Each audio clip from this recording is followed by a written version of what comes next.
Ancient Egypt, one of the most brilliant and mysterious civilizations in human history. For more than 3,000 years, Egypt thrived through peace and war. The Egyptians built immortal monuments, advanced mathematics, engineering, and military technology far ahead of its time. Their legacy still lives today. But as Egypt grew richer, its enemies grew bolder. Archaeology reveals a forgotten truth. Egypt's survival depended on strategy, perfected by one man, a warrior, a king, a legend, Thutmose III. By striking first, Thutmose sought to expand his empire and secure its borders. It was a dangerous gamble. His advisors opposed it. One mistake could cost him everything. But his enemies left him no choice. 1457 BC. Egypt is under threat. Former allies in the Near East unite, preparing for invasion. Thutmose refuses to wait. He marches toward Megiddo, a powerful fortress near the Carmel Mountains in modern-day Israel. Beyond those mountains, the enemy is waiting. The Egyptian army is deep in Canaan, 4 weeks from home. This land is Egypt's shield, its buffer zone. But Egypt's greatest rival, Mitanni, has turned these cities against their former master. In Thebes, the capital, fear spreads.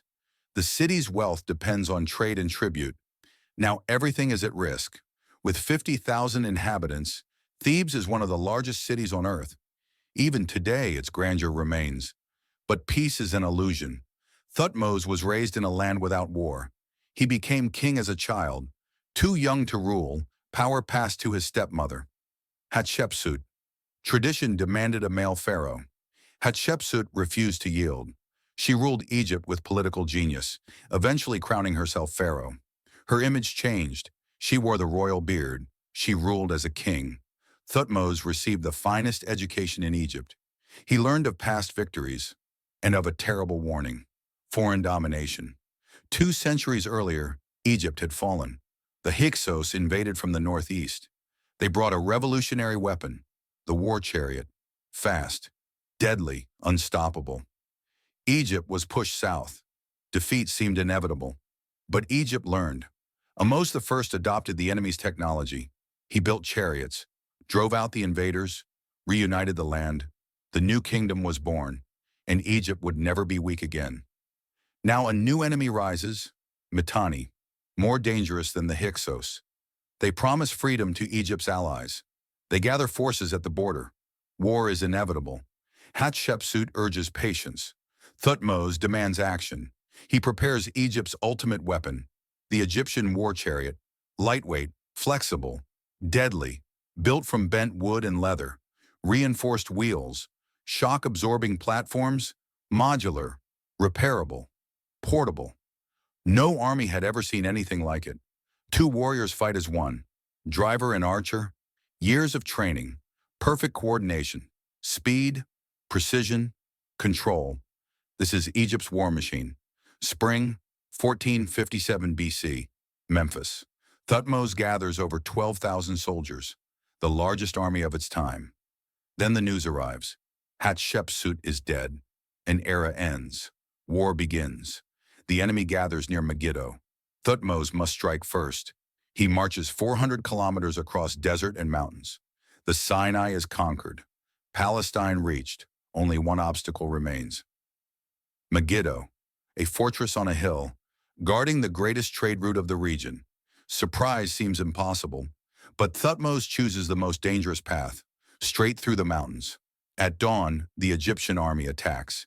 The enemy is caught off guard. The king of Kadesh realizes too late. He has been outplayed. Egypt's army overwhelms the coalition. The enemy flees. Victory is near, but discipline fails. Instead of pursuit, the soldiers loot the camp. The enemy escapes into Megiddo. Thutmose wins the battle, but not the war.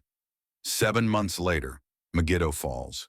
The rebel kings kneel before the pharaoh. Egypt celebrates.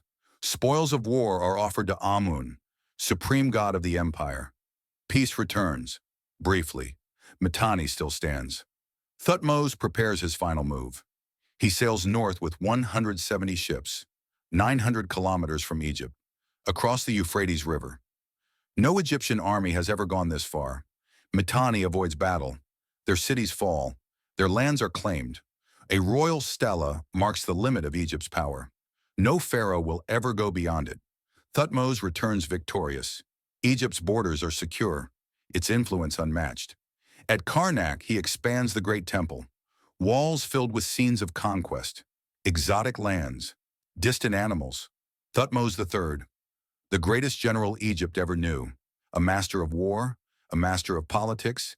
His reign lasts 54 years, stable, powerful, unchallenged. Egypt enters its golden age, and the world is changed forever.